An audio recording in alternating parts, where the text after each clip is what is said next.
Okay, debaters, this is the tool I wanted to give you to help you work on your constructives. The first thing I want you to do is get a very large piece of paper, and in the middle of the piece of paper or on a whiteboard, write out the resolution. In a democracy, voting ought to be compulsory.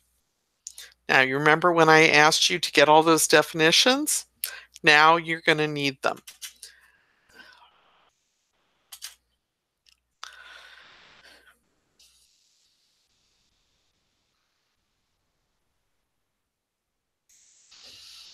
Write your definitions and use different colors if you want for each of the words.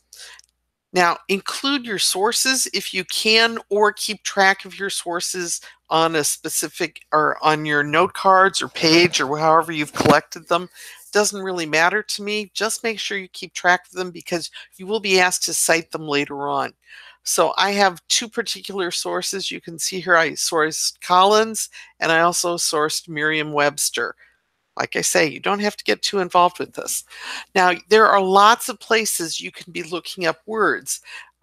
If you go to Google and start with define and then the word, it'll take you some places. And then maybe you can go a little further. The Stanford Institute or Stanford University has a website called Plato that has a whole lot of philosophy definitions there. You might find that one very useful as well. So I've given you all these different definitions that I've tried to pull out of various places.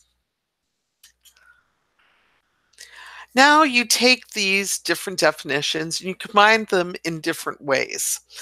In a government by the people, choice is expected to be done. Yeah, that's a little, I don't really care for that one.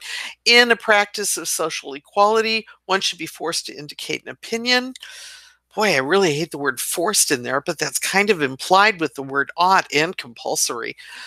Or in a democratic social contract, members must be forced to indicate their preferences. Once again, that is a really poor way to deal with the affirmative. So you go through and you pick up the definitions for each word that you like best, and then you write your statement of how you would reword the resolution.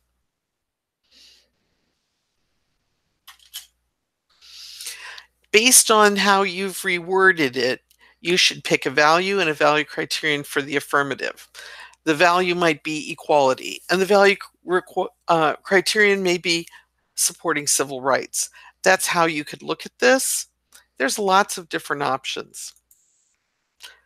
And now you get to do it again for the neg. Now, what did we do before? In here, we could be looking at in a practice of social equality, one should be forced to indicate an opinion.